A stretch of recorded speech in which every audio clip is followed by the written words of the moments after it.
2013 or so, a friend of mine, Balaji Srinivasan, some people know him on Twitter. He's quite famous for warning people about COVID, and now he's warning people about debt crises and bank failures. But in 2012 and 2013, we were meditating and contemplating this idea of the paper belt, which refers to this region from Washington, D.C. to Boston. And just as the Rust Belt has come to define the American Midwest and the hollowed out industries there and some of the social consequences of that, we foresaw that in the next 10 years. Hello, everyone. Today I'm with Michael Gibson. He has a really, really interesting background. He was a writer for Tech Review, helped co-run the Thiel Fellowship at the Thiel Foundation, and has started the 1517 Fund, and is a partner there, obviously, because he started. And so let's go a little bit over, your background. So Michael has a really, really cool book called The Paper Belt on Fire, where he describes a little bit more his experience. Can you go and tell the audience a little bit more about the book and your experience, maybe at Oxford, Tech Review, and Thiel Fellowship? Sure, yeah. Well, first of all, thanks for having me on. It's always great to be a guest and talk about the book and some of the things we're working on. So thanks so much. So as you mentioned in that brief intro, I worked for Peter Thiel and started working for him on September 27th, 2010. I know that because it was my first day of work. I was hired for other reasons. Peter had interviewed me, and and Peter hired me, and we started the Thiel Fellowship that day. I co-ran that program for 5 years with Peter and some other people. And then by 2015, we saw so many successes that had started to sprout. Probably the biggest among them are Vitalik Buterin, the creator of Ethereum. We helped him launch Ethereum in 2013. Maybe in more recent times, they made a lot of news because Figma was acquired by Adobe for $20 billion, and that was started by Dylan Field, and we helped Dylan get started in 2012. So by that, over 5 years, we just saw a lot of success. And then that was a nonprofit program. My co-founder, Danielle Strackman, and I decided we wanted to start a fund to make money and expand on the idea by investing in people who didn't have college degrees. And so we've been doing that for 8 years. So the book, Paper Belts on Fire, is really my reflection on this experience. For one thing, I just have no business being in this business. I thought I was going to be a professor of philosophy. I was working towards a doctorate at Oxford in moral and political philosophy. I loved the subject matter, but I had seen the inner temple, and I saw it was empty, and I felt like I would have a greater success as just a freelance writer. And so I dropped out, and as you mentioned, I got a job with Tech Review. Danielle, my co-founder at 1517, she has no business being in this business. She's a school principal from San Diego. She started a charter school down there called Innovations Academy. So we've made our investors, we've just returned already, distributed back to our investors more than $200 million. And that's quite extraordinary success for a VC fund of our size. And so I thought that was an incredible business story. On top of that, I noticed there aren't many good behind the scenes accounts of what it's like to work in venture capital, especially to start a fund and get going. There's some old books like eBoys, which is about Benchmark and eBay. There's a memoir by Tom Perkins of Kleiner Perkins, but it's really gossipy. And he was married to Danielle Steele, and it's not really about the business itself. And then the closest recent ones are probably like Ben Horowitz it's more like a business how-to book, but he talks a little bit about the fun stuff. And then Sebastian Mallaby and The Power Law, which is great reporting, but from an outside perspective. So I just said, hey, I think it's an interesting business story. I wanted to tell that story. Paper Belt on Fire. So yeah, it is a first-person account of my unlikely entry into the world of venture capital, working for Peter Thiel. What's it like to work with such a famous, eccentric, creative person? But the title means a lot. It ties into these ideas. So the Thiel Fellowship was this idea that some people might be able to advance the frontiers of technology without a college degree. And in our fund, we back people without college degrees. We're trying to make a point about education. And so in about 2013 or so, a friend of mine, Balaji Srinivasan, some people know him on Twitter. He's quite famous for warning people about COVID. And now he's warning people about debt crises and bank failures. But in 2012 and 2013, we were meditating and contemplating this idea of the paper belt, which refers to this region from Washington, D.C. to Boston. And just as the Rust Belt has come to define the American Midwest and the hollowed out industries there and some of the social consequences of that, we foresaw that in the next 10 years or 15 years, that region from DC to Boston was going to face very tough headwinds from all directions. And one of the things that all the institutions on that geographical span share is that they're paper-based. So in DC, the Fed prints money on paper, Congress makes laws on paper, regulations, visas. In Delaware, companies incorporate on paper. In New York, advertising and newspapers, Wall Street Journal, New York Times are on paper. And then as the pinnacle of American education, Harvard and MIT print diplomas on paper. And so I wrote a essay in 2015 where I said I wanted to light the paper belt on fire. What that meant to me was that these institutions are becoming less and less reliable.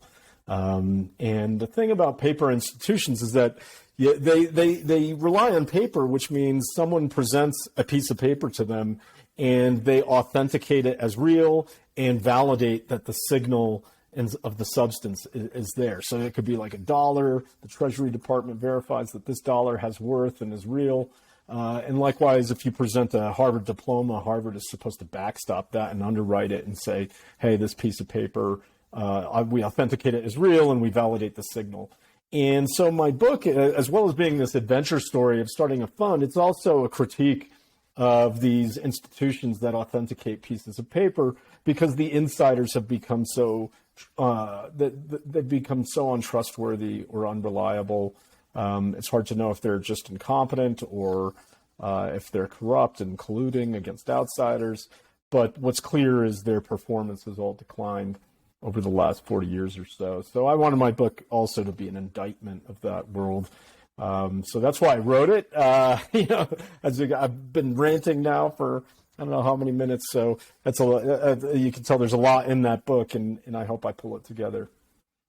Yeah, no, that was a super interesting introduction. So one thing to talk about, is that, you had this paper belt, which is still somehow powerful, right? Like you still have these institutions that are somehow dictating it, like the future of the US and the rest of the globe. But one of the things that Balaji actually talks about is that Silicon Valley got a little bit of this power, at least in the past. And maybe one thing that I was thinking about is that the bailout, or however you call, of the depositors of SVB means Right. that the power has shifted. Like it was maybe before in 2008 it was the bailout of Wall Street, and now it's the bailout of Silicon Valley, and that shows that the power has shifted, right, to Silicon Valley. But yes, I agree with that in part. I think where it's clearest is just maybe to get into the narrative of the SVB collapse a little bit. Is part of the problem was that so much money flowed into Silicon Valley. I'm certainly over the last decade in my time there, or 12 years, but really ratcheted up in 2021, 2022, when right up until the Fed started hiking rates. Money was just pouring in. There was more out there. But it was also the case that startup investing was pretty much the brightest, most exciting game in global finance. If you think about the places where people could put their money to generate returns, the Silicon Valley was the one outlier when it came to massive returns for money invested. And so a ton of money just flowed into Silicon Valley. Some of that went into venture capital funds and startups that banked with SVB. And it was because they had this huge balance sheet that they decided to buy all these government bonds as a way to protect their deposits as the money came in. So in that sense, it's like, okay, Silicon Valley certainly had flexed its muscle, and the money was there as proof of that. But on the other hand, it's like the normie consensus view in 2020, 2021, going back to the financial crisis, was that we had entered a new macro economy where inflation was no longer a threat.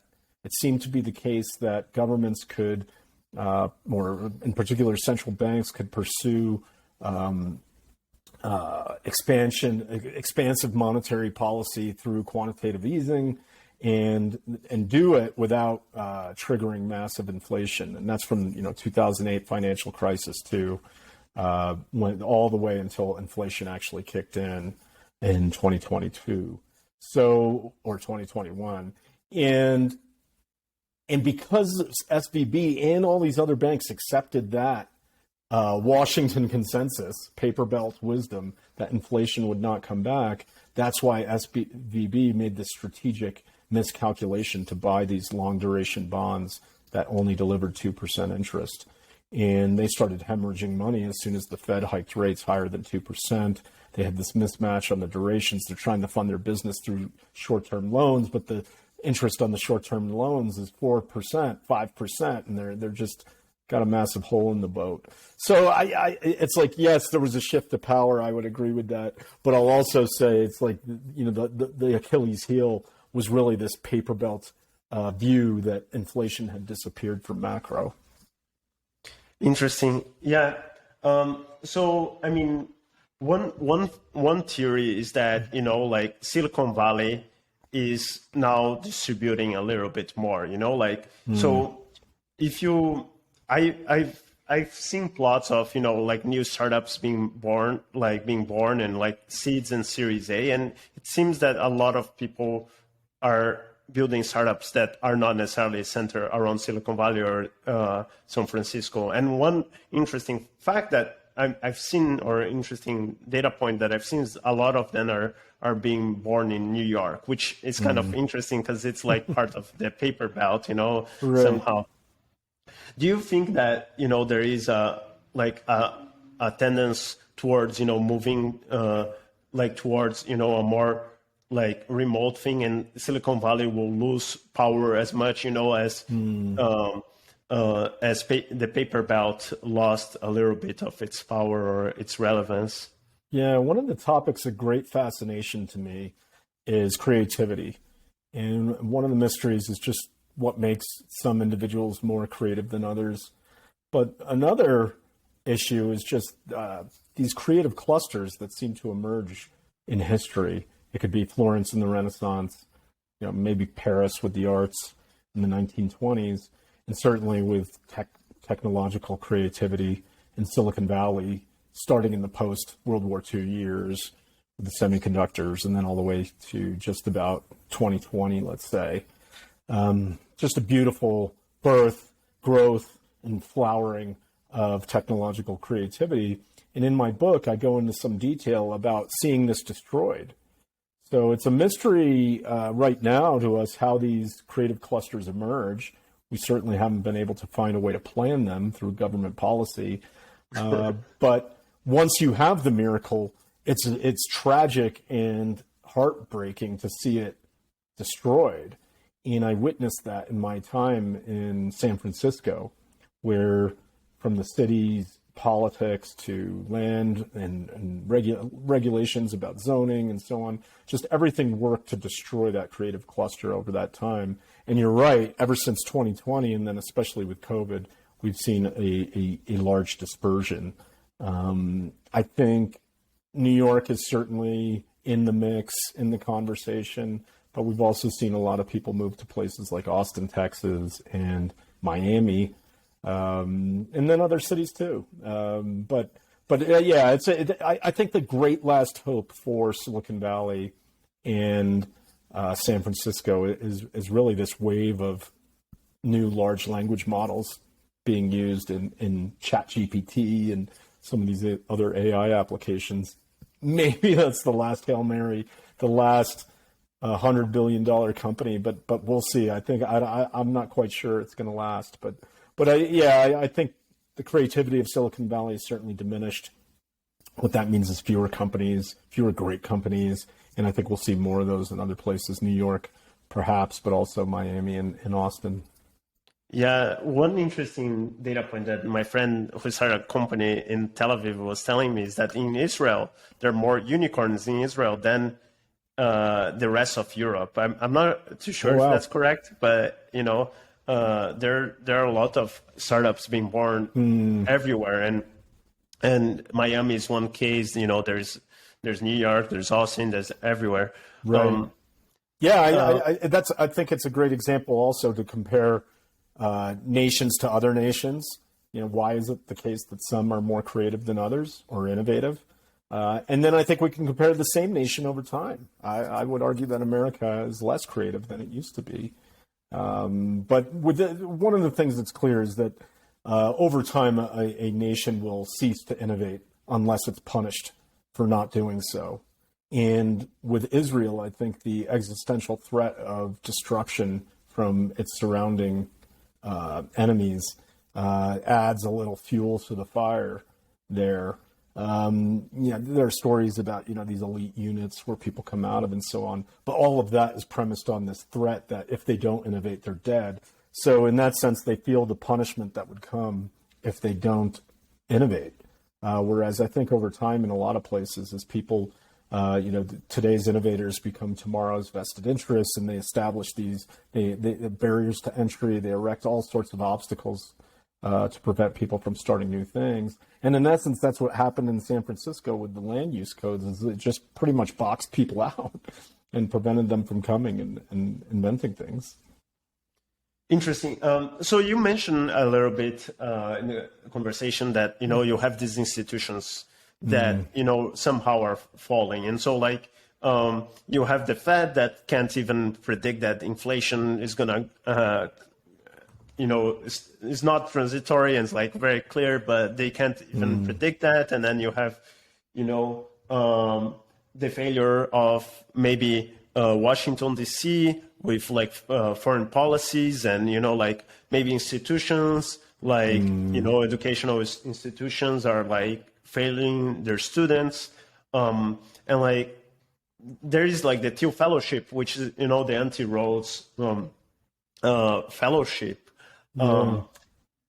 Is it the case that these institutions are getting worse by the day, and maybe it's a consequence of social media, because you can have people going direct? So for example, instead of creating a following on CNN or whatever, Fox News or whatever media, you can go direct, and the individuals can go direct. The example that I'm giving is media, but can be in any kind of field. Or is it that they were always bad and now we can actually see that that the king has no clothes?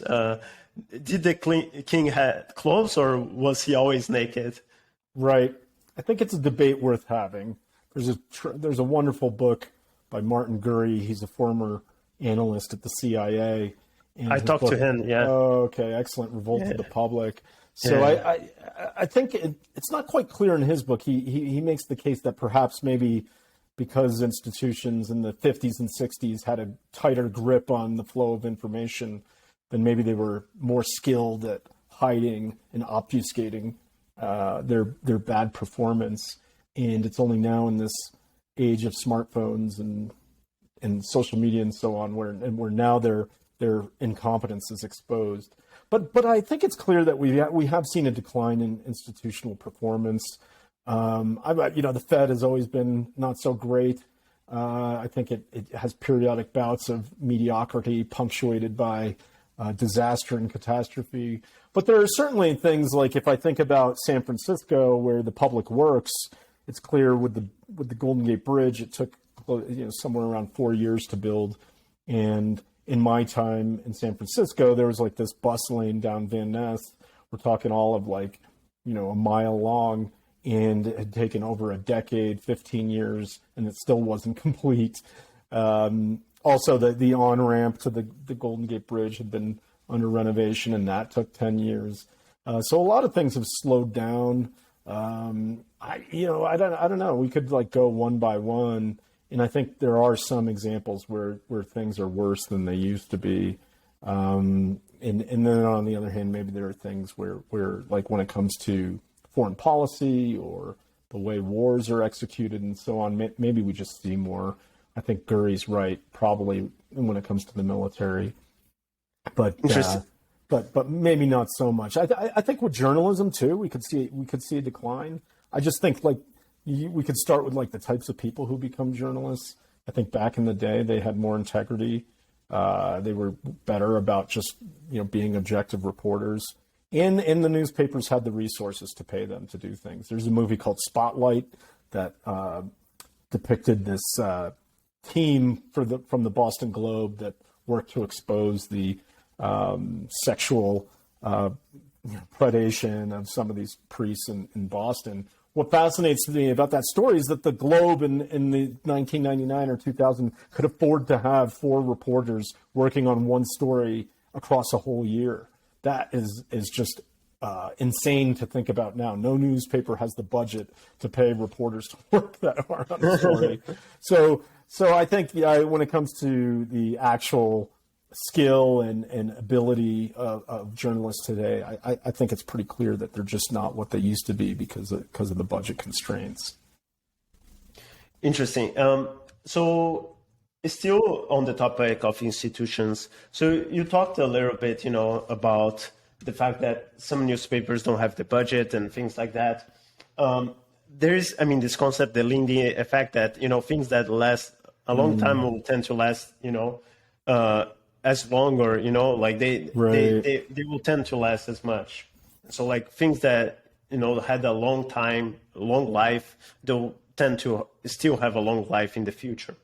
So one case is Harvard. So Harvard is a really old institution, right? And, it's a really, really old institution. And it clearly has its problems, right now. It's corrupt and, it has its problems. But is it the case that, an institution like Harvard will survive, this turmoil or right. will reform Harvard, or is it going to become like the church? How the 1517, the Protestants, it's the church doesn't have as much power today, or maybe it has. Maybe I'm misinformed, but I would imagine the church doesn't have as much power as it did. Yeah, it's true that the Lindy Effect has a lot of evidence to support it. So the longer an institution lasts is a good prediction of how long, how far it stretches into the past might be a good predictor of how far it stretches into the future. My contention with Harvard would be there's the presumption of the continuity of identity across the time from its founding, which I would dispute. So I think the Harvard of today is nothing like the Harvard of 1700 or 1637 or whenever it started. For the first couple centuries of its operation, it was mainly a school for the training of priests or ministers, rather. And then maybe people who became lawyers, and in some sense, maybe like a boarding school. It's only in the let's say, around the turn of the 20th century, where it really emerges as a research university. And then it's only in the post-World War II years where now you see this coupling of all these different things. You still have the finishing school for the well-to-do, but you also have the research university and its large budgets devoted to research and development and so on. So that, if I think about the Lindy Effect, I don't think that institution is only 50, 70 years old, and it's not quite clear it's going to last. I think we may see a great unbundling of a lot of what the former purposes of college was. So I think it could be the case that we see the research and development wing split off from the educational wing, especially if people are able to find education in better and cheaper ways, which we see happening with subjects like computer science. I meet people who are 19 and they've got 7-8 years of coding experience, and they know more than the required entry-level classes at MIT or Harvard, right? So I think a GitHub account with a solid rating is going to go farther than a Harvard diploma when it comes to engineering, and maybe we'll see that in other areas as well. But yeah, I think the university as we know it has only existed for about 100 years, and so from that point of view, I don't know if it benefits from that long duration that's implied in the Lindy Effect. Interesting. Yeah, so let's shift back a little bit more about your experience. I mean, I really love this topic, and I like to think of how the future is gonna be, so I can make better decisions. Sure. But let's shift a little bit more about your experience. So it seems that you worked at Tech Review, and you met Peter Thiel from Max Levchin. Can you talk a little bit more about your experience there, and maybe about the Thiel Fellowship and how that came about? Yeah, sure. Well, yeah, I was assigned a story to interview Max Levchin, the former CTO of PayPal, and this was 2007 or so.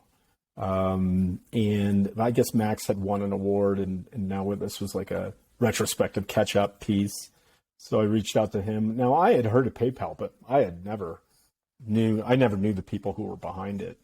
And so I got on the phone with Max, and one of the questions I asked him was, is there anything you would ask your younger self or tell your younger self to do differently?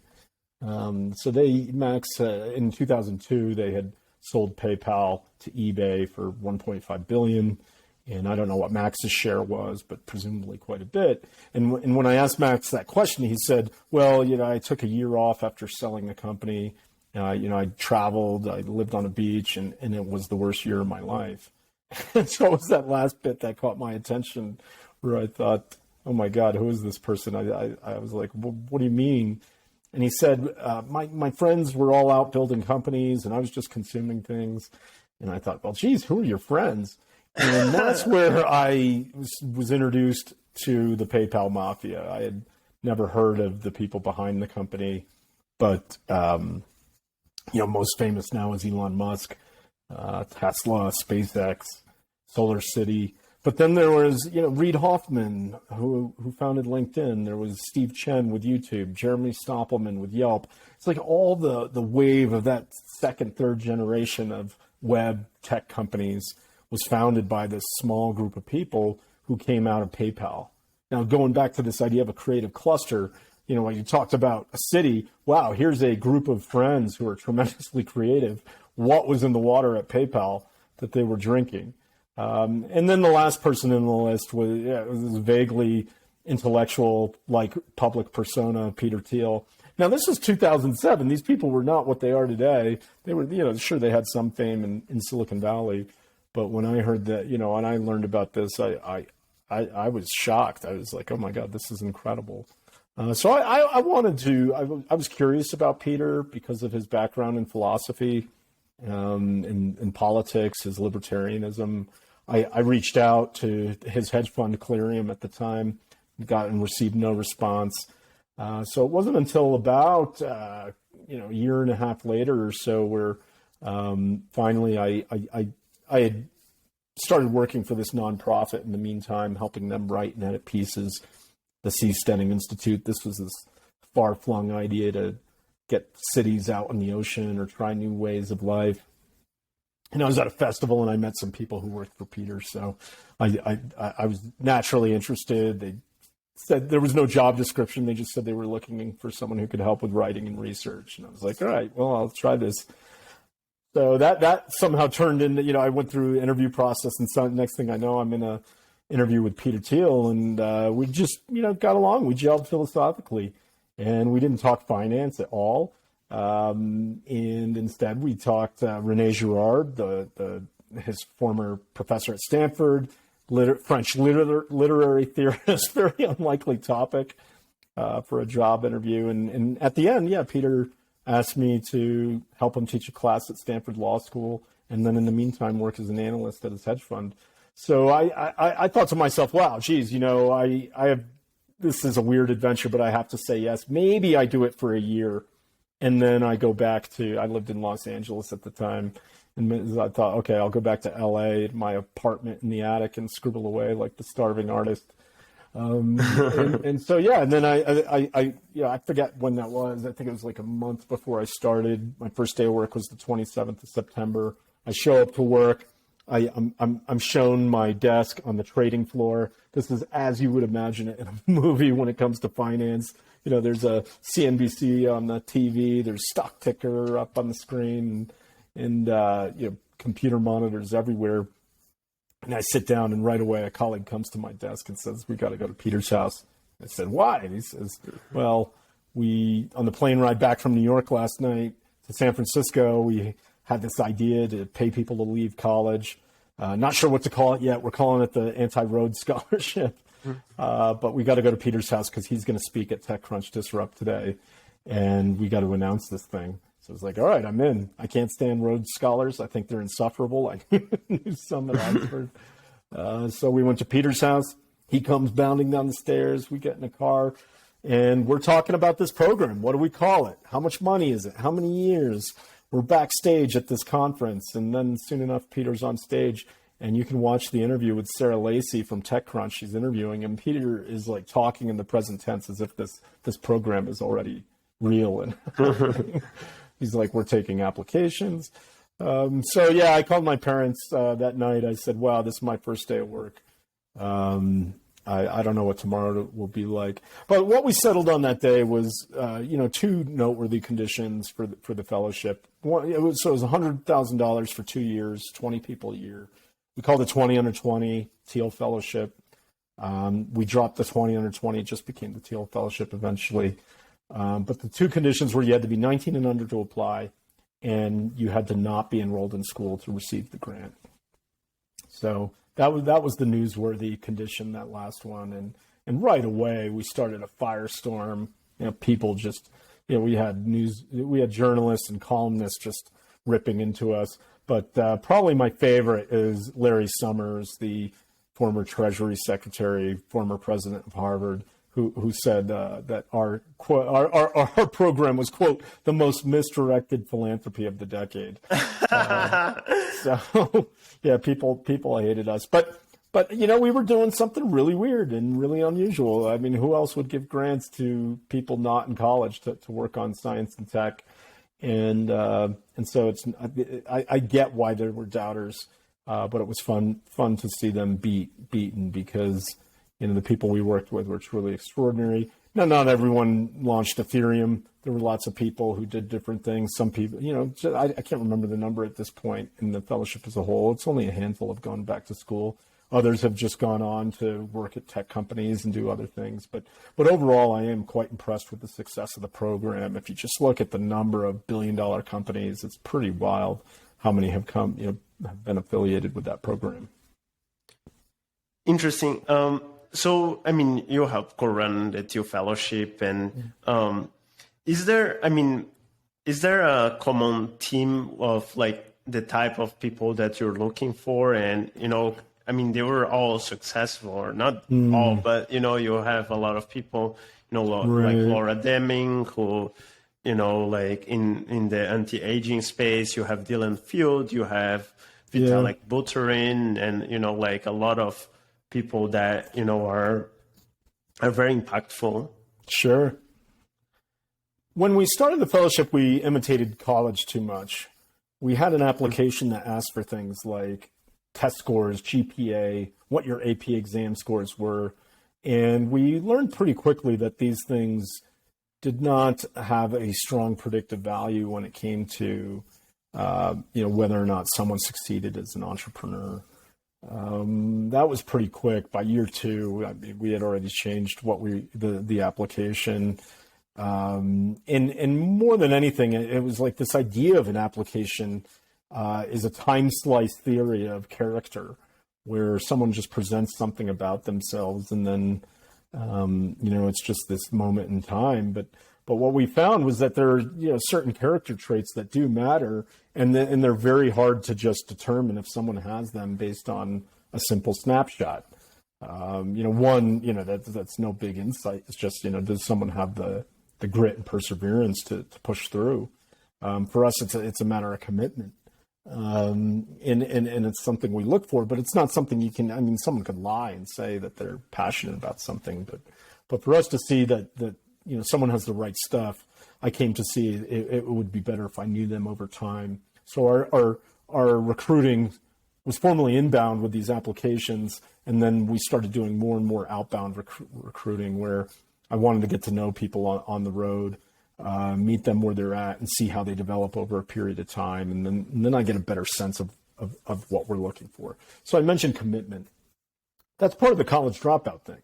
If you're working on something and you believe in it so strongly that you're willing to forego this standard socially sanctioned path to pursue this weird idea, that says a lot about the idea itself, that you believe in it. You have more information than anyone else, and here you are taking the big leap to try to bring it about.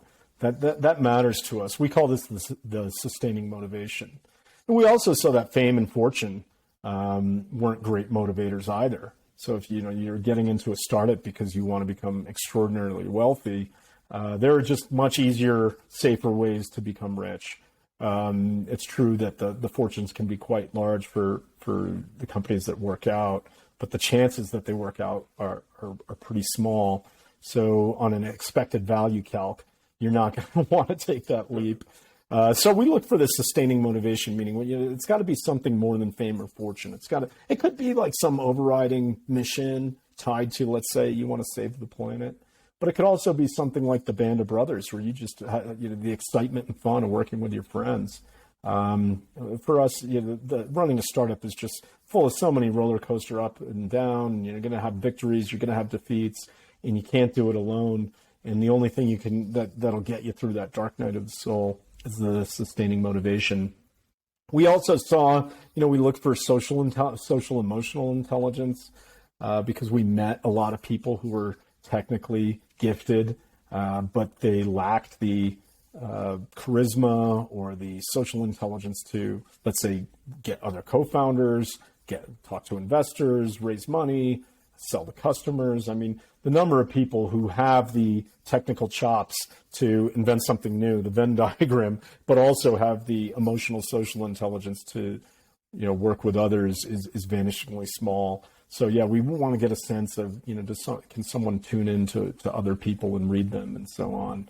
And then, in my book, I go through a lot of these, and maybe the last one I'll mention now is just something I'll call Friday Night Dyson Sphere, which for us is about this ambition and commitment to something grand. And now Dyson Sphere is the most colossal science fiction object ever conceived. It is a solar system wide solar array that collects just every photon emitted from the sun and harnesses it as energy.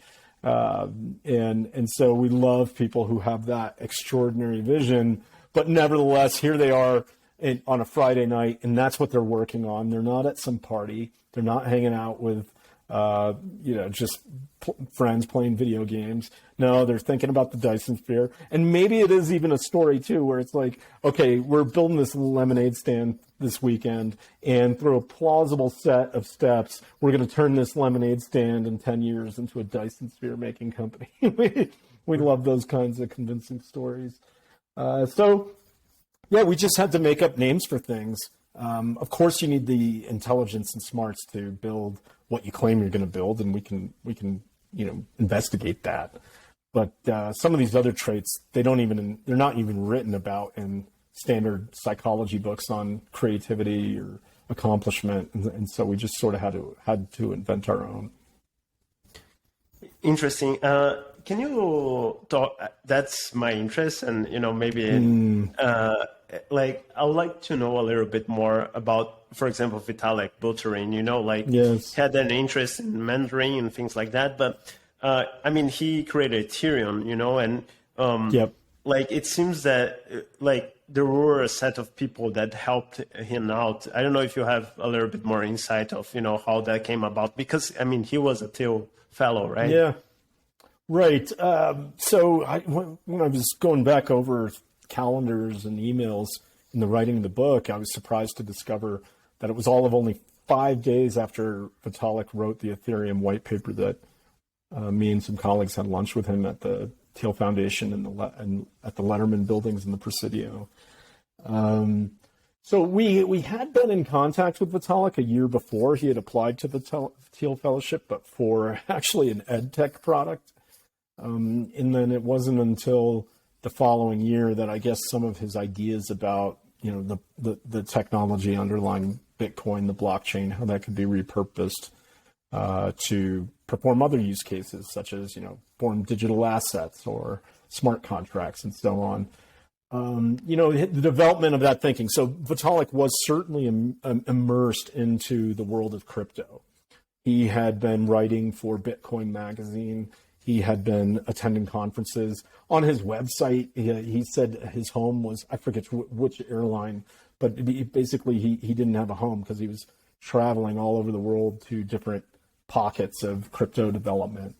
And I forget the name of the project that was the first attempt to use a blockchain. It was I think it was some kind of ID thing. It's I mentioned it in the book. I can't remember it by name right now. But, these things, Vitalik saw that as one use case, and he's like, wait a second, there's a flexibility here where you can build something with, possibly an infinite number of use cases, or hundreds, we'll start with hundreds. And so, he was part of the scene. But look, I have to say, Vitalik is one of the smartest people I've ever met, if not the smartest. I saw him communicating on his smartphone once in Mandarin, and I asked him, how do you know Mandarin? Because I guess he was chatting with Ethereum developers in mainland China, and Vitalik tells me that he just taught himself, or is in the process of teaching himself. So, it's an extraordinary person who can just take it upon themselves to learn Mandarin. If you read his writing, if you hear him talk, you can tell that there's a lot of horsepower in his brain. So he is gifted, but he was certainly part of the scene too. And I guess it was just the confluence of those two things where, they hit at the right moment in 2013.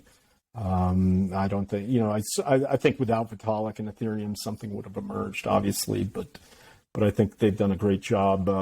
And I think, Ethereum right now, as of right now, it's pretty extraordinary to me that, all the top developers right now are hopping into Ethereum development and different projects, just because I think it is going to form that base layer, that settlement layer of the crypto decentralized world. But I guess that, that future's not settled, but it's looking pretty strong. So pretty cool story. Yeah, that's super interesting. So, you talked a little bit about schooling and, how some of these institutions they've changed, but the education system, I think Thiel mentions that it became a club, it's like a social club that you're trying to get in, and it's more about partying and not necessarily the about, learning or anything else is like you get that diploma, which is the equivalent of I think the indulgence, like where, like you'll have that insurance that, guarantees you that, in the future you can have that insurance. But at the same time, in my experience as well, is like the people, like the dropouts, I've worked with a lot of great dropouts, and I know founders, like the Brex founders, they're Brazilian as well, and I know them, and like they dropped out because, creating a company like Stanford, right, it's just becomes a stamp, right? One of the things that we've seen is like the rise of homeschooling as well, and that's like before universities, right? And like the educational system hasn't changed much. What are your views there in the homeschooling space, and how is that going to evolve, compared to the schooling system and these institutions that are higher up, these universities that become kind of stamps? One thing I noticed in the early days of the fellowship right away was that the people who had some homeschooling in their background were quicker to adapt to life out in the wild, whereas people who had grown up in these institutions where there were clear goals and challenges, tests, essays, pleasing committees, that these types of people, as soon as they were out in the wild, they had a brittle sense of identity and had trouble organizing their days. So I will say, I think there is something to the very medium of education as we know it today, this industrial model where children have to raise their hand to ask for permission to go to the bathroom. It's not very conducive to creativity in general, nor to entrepreneurship in particular. I mean, think about if I think about all the traits that it takes to become a great entrepreneur, none of them include raising your hand to ask to go to the bathroom. If you think of, why Steve Jobs hated school, or even, ask many adults, like what kind of life they would want to live in their dream of dreams. And, what they'd come up with is, a life of adventure or creativity, or, all the sorts of things that excite us.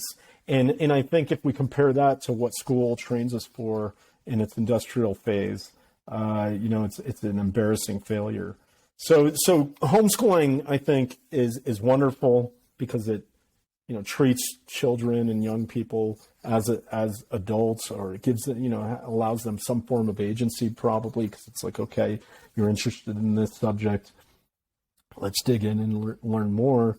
But, that said, is like, a lot of the incentives of schools from K through 12 are set by that college admissions committee, because right now in the United States, this is the one monopath to having a fulfilling career.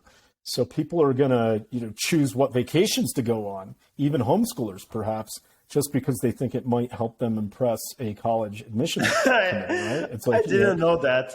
That's funny. Well, yeah, I mean, it's like, oh, this summer, what are you going to do? Well, we're going to go to developing country X to help the poor, so we can write about it in my college entry essay. I'll get to say what a wonderful person I am and what I learned.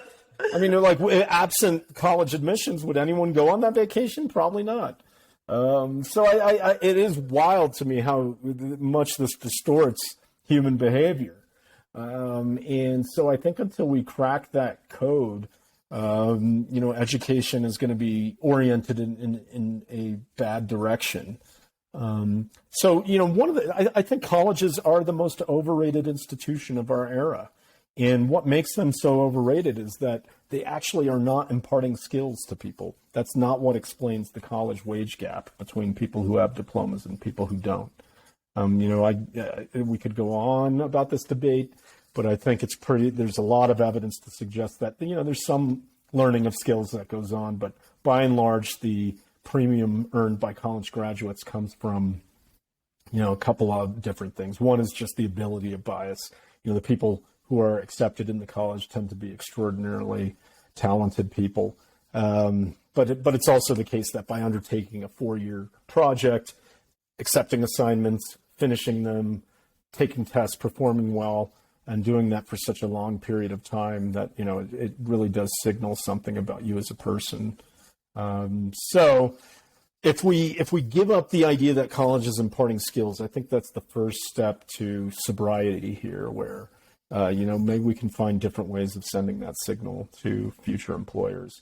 What I hate is right now, you know, universities screen, select, and really choose who will become future employees for the labor market. I think we should let the labor market figure that out, and we certainly shouldn't do this at public expense. So until all that changes, I think, you know, it's going to be hard to change the system as a whole. Yeah. So I mean, one counter argument to that, you know, I don't know if that's right, or, you know, I've been thinking about it, is that maybe, you know, Carl Jung has this concept of archetypes, and, you know, like the entrepreneur may be an archetype, you know, like maybe that most of the people are not that adventurous. Even, you know, like there's like the stated preference, revealed preference, or whatever. Yeah, sure. Like, maybe most people don't actually want an adventure. They want, you know, to be told to like raise a hand and whatnot. Is the case? Do you think that is the case that most people are actually want, you know, don't want the adventure, want to be told what to do, and or is it the case that most people actually want the adventure, and it's like the system is broken, and like what? I think here's where cross-country comparisons can help us out. Where I think you're right, we could, with it, if we just randomly select populations, there's going to be a bell curve distribution of risk aversion compared to risk lovingness. But I will say this is culturally conditioned to some degree. And then also just, you know, what are the resources available to people so that anyone on the margin, you know, who can we get involved in this as opposed to not if the resources aren't there. So I look at it to make this more concrete. Think of Elon Musk. If he stayed in South Africa, I mean, maybe he has an entrepreneurial spark in him and he starts some kind of small business or gets involved in gold mining. I have no idea, but it's clear he's never going to start multiple companies, especially a rocket ship company and a electric car company in South Africa. And it wouldn't be true if he moved to France. So, you know, it's only in America that the tools and the resources and the ecosystem, the buzz, the stories, the history, the tradition of innovation that really allowed someone like Musk to flourish. You know, maybe to take a twist on this, because you're Brazilian, is that yes, correct? That's correct. Yeah. So think about, I think it's true that like the U.S. men's soccer team is never going to win a World Cup. I don't know. Maybe next World Cup. Okay, now maybe it takes 40 years, right? And so the question is like, okay, why is that the case? And I think it's a parallel problem when thinking about talent and entrepreneurship.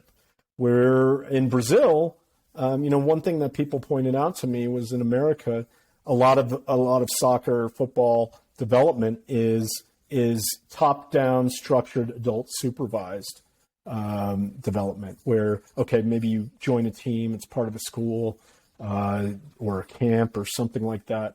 Whereas in somewhere like Brazil, you know, people are playing football in an alleyway with a rock. And they're doing that at 5 years old, right? So there's something where the American game lacks creativity that the Brazilian game has, because it's just so, you know, interwoven with the fabric of Brazilian culture. And I think the same is true of entrepreneurship. If I just came to Brazil and there aren't many entrepreneurs, in the same way you come to America, it's going to be hard to convince people to just suddenly quit baseball or basketball and start playing soccer. So you can change the culture. It just takes time, and then you have to build on successes. But I think that analogy is a pretty good one. No, I agree with you there. But yeah, I think it's a mix. In my personal view, it's a mix of everything. Like it's a mix of, you know, culture plus the people. Like I think Brazil has this right set of people to be good at soccer. like if you get another country that had the same culture, wouldn't be as strong as Brazil. But like the US is the same thing. Like it has the culture and the set of people. And like that's one thing that I was telling my friends, like, oh, I wish I was born in the US because, you know, Brazil didn't have this entrepreneurial culture, and I had to like I learned like much older, you know, like Mark Zuckerberg was starting a company in his high school, like Bill Gates was starting his like first company in high school, and he learned through time, you know, like this is ingrained in the culture. Don't let tech startups fool you, though. If you look at entrepreneurship as a whole, it's in decline in the U.S. So I think we used to be much more creative and risk-taking than we are currently. And I think the vestiges of the American culture lives on, the frontier, the, you know, rebellious experimentation. But in the day-to-day life of the average American, I think it's far less than it used to be. So we're losing that special sauce we used to have, but it is very much alive in the world of tech startups, and it is expanding. I mean, over the last 15 years, just the amount of money, number of companies, it's just really incredible to see. So, and I hope that proves to be a star and a beacon for other countries to emulate.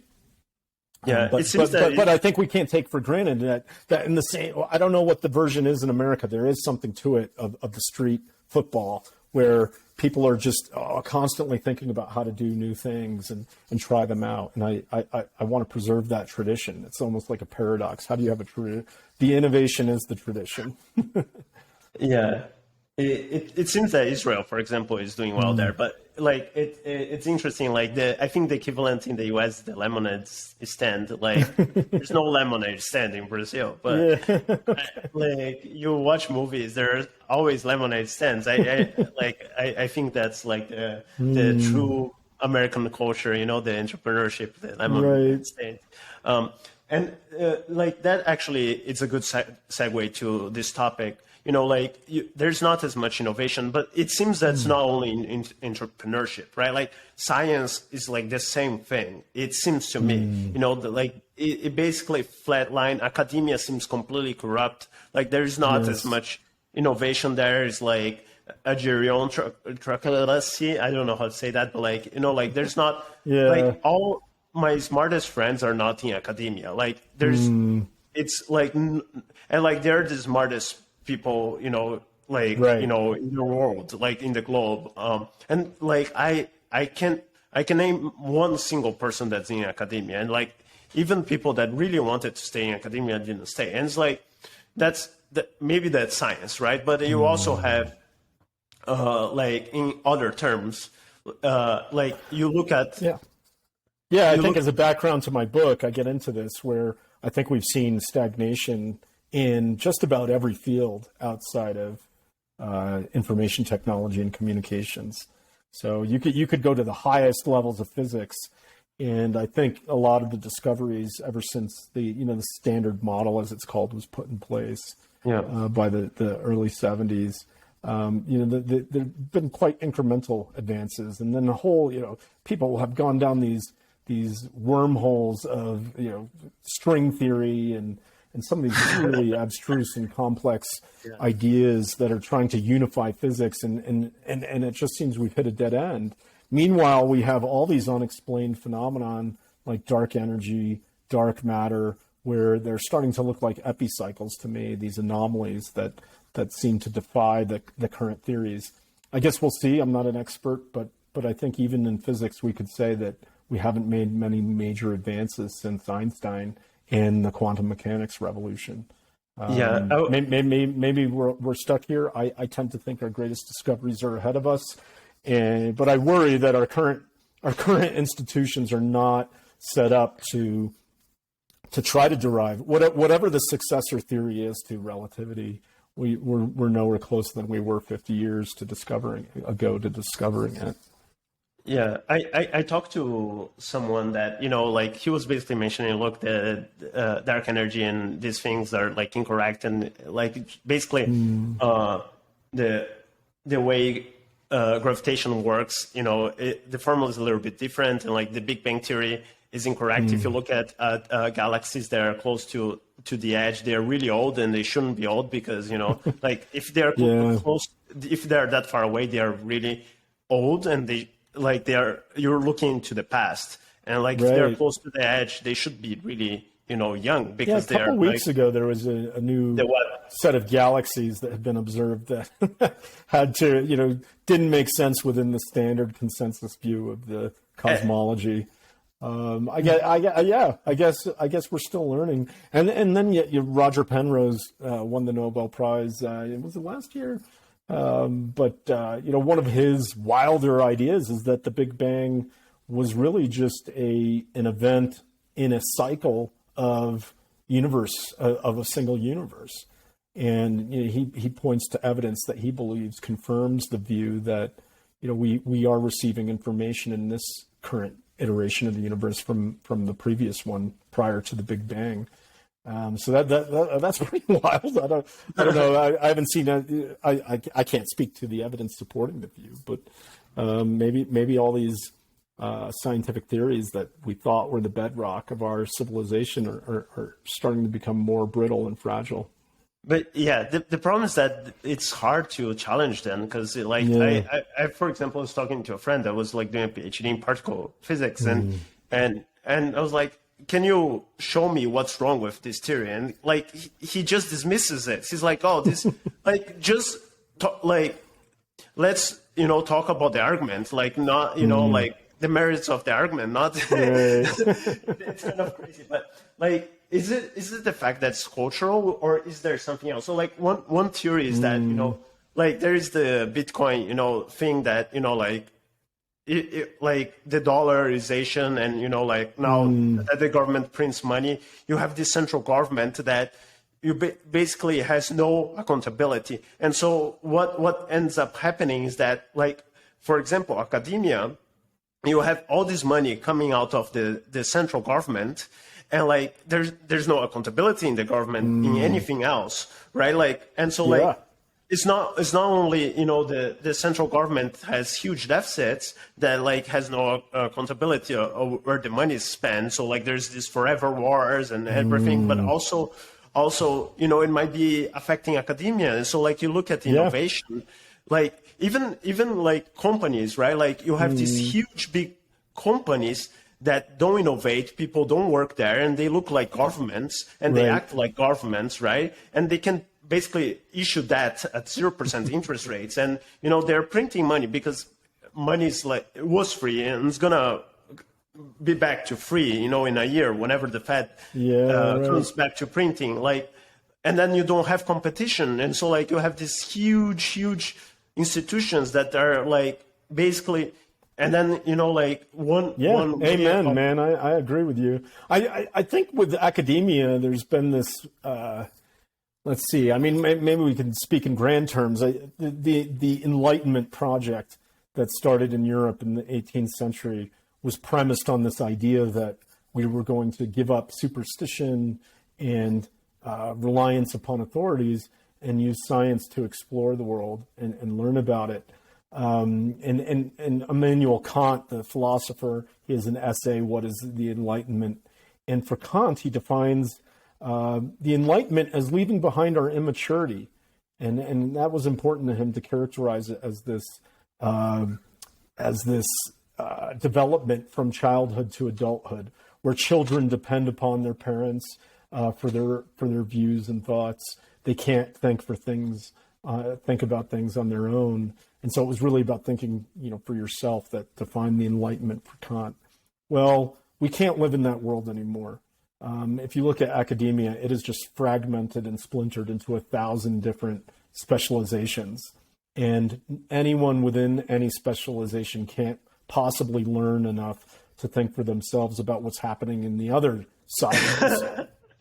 Right? So we have hyper specialization. Then we even have pseudo specialization, where it's like you look at some disciplines and it's not even clear that there's knowledge here, even though someone is like an expert on the poetry of this one town in the 19th century, right? And so it's bizarre to me that we can't evaluate the claims or measure the progress within any of these fields, because we can't think for ourselves and determine, does the evidence support the theory?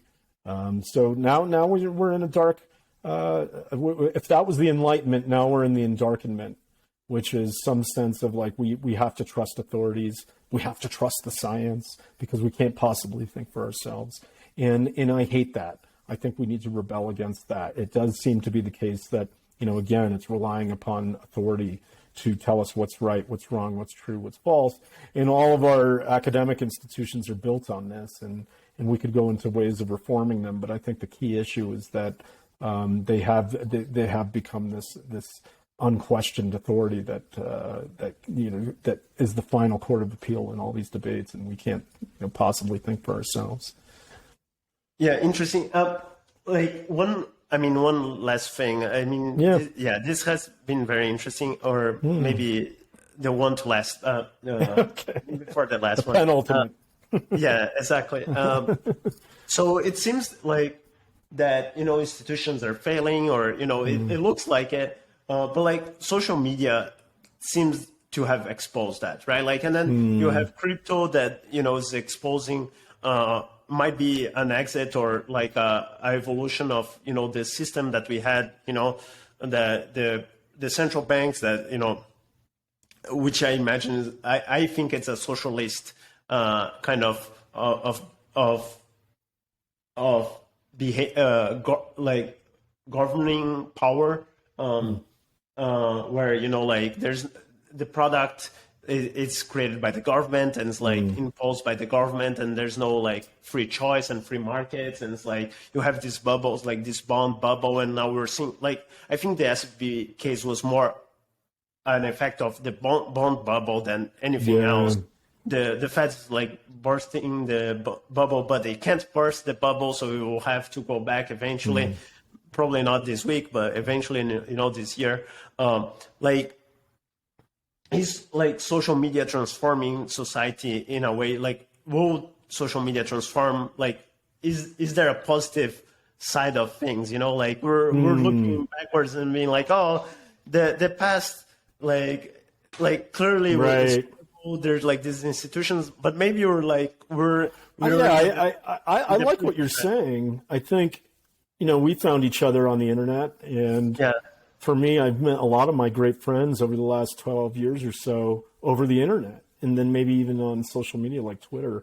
I more and more frequently, I'm meeting people who I just knew as Twitter handles, and we tend to be philosophically aligned. We tend to get along and explore subjects together and challenge each other, and so I think there is something powerful to that. Maybe we get together for a few hours every week, and maybe in time that'll start to coalesce into, maybe we spend a month together, or maybe we form an institution together.